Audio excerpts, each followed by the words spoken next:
St. Patrick's Day is obviously a day of celebration in Ireland. Outside of Ireland, it's all about connecting with their Irish heritage.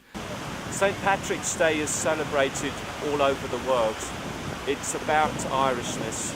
It's about the one day in the year that you can celebrate being Irish. The importance for us in celebrating St. Patrick's Day now is in celebrating Ireland's cultural heritage and our footprint all over the world, and linking into our diaspora, that's members of the Irish community, whether it's here in Britain or in other far-flung corners of the world, or also linking and highlighting the links between Ireland and other countries, and introducing Ireland to new people. St. Patrick is the patron of Ireland, the island which had so many conflicts in the past with the United Kingdom, mainly because of religious matters. On the 17th of March it is celebrated his feast, also known among the youngsters as a good occasion to drink the famous Irish and non-Irish beers. Especially during such a celebration like St. Patrick's Day, the Irish community has much more to show and share. So why are they generally associated with drinking?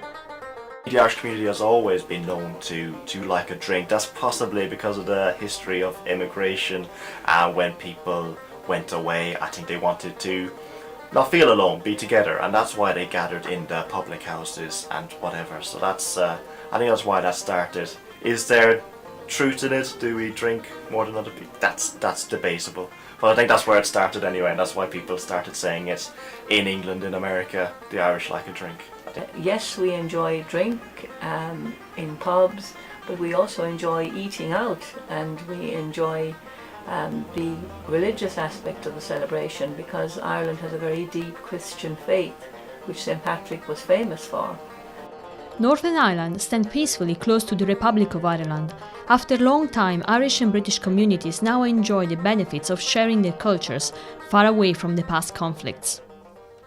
The relationship between Britain and Ireland has had remarkable achievements in recent years, in part because of the peace process in Northern Ireland and our work together on that, and events like the Queen's visit to Ireland and President Higgins' visit to Britain last year really have highlighted how important and mature that relationship has become between the two countries. And yes, we are very much a distinctive community here, but equally we get on very well, and we're neighbours in a physical sense and excellent neighbours in every sense here as well.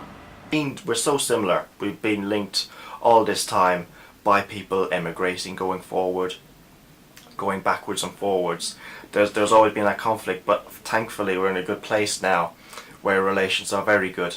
The Irish community have integrated exceptionally well in the UK over many decades, and relations have never been better because we depend on each other, Ireland and the UK, for trade so much, and also our arts and entertainment is very much appreciated by Britain at the moment, and we feel integrated. I don't think the new Irish people that come over to England feel isolated. I think they've got a lot more confidence, and they're more educated than previous number of people who came from Ireland.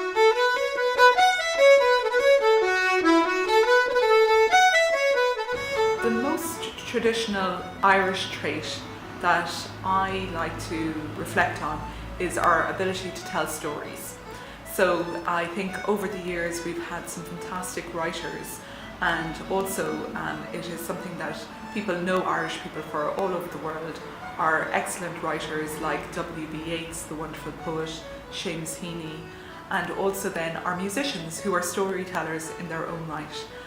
So I think that we manage to tell stories in lots of very evocative ways through our written word and our music and our spoken word. I'll probably go for something sport as well, because we do have very unusual games which are called hurling and Gaelic football. They're very physical, and I'd recommend anyone from outside the community give a look at them, because they're very strong and very fast, and people always from outside of Ireland who look at them, they really enjoy them because of the physicality, also because they're amateurs giving everything for the game. St. Patrick's Day Parade and Festival in London will be held in Trafalgar Square on the 15th of March.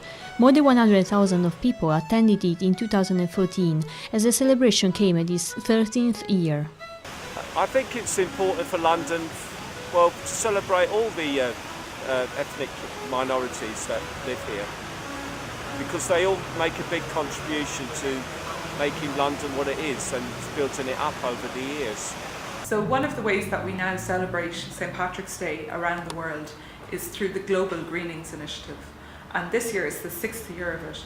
So from the Great Wall of China to the Sydney Opera House to the London Eye here in London, we have a whole series of buildings and iconic sites that are lit up in green for the night. And this year we're also encouraging people to go green for St. Patrick's Day. So in their businesses and in their communities, to encourage people to green their premises or to wear green and just to fully embrace St. Patrick's Day as a global holiday, essentially. Bannachtí na féile Pádraig Oribh Goléir. Happy St. Patrick's Day to you all, or the blessings of St. Patrick's Day to you all. It's Happy St. Patrick's Day. Bannachtí Lá Éile Fódraig is the Gaelic expression that we use, or Happy St. Patrick's Day.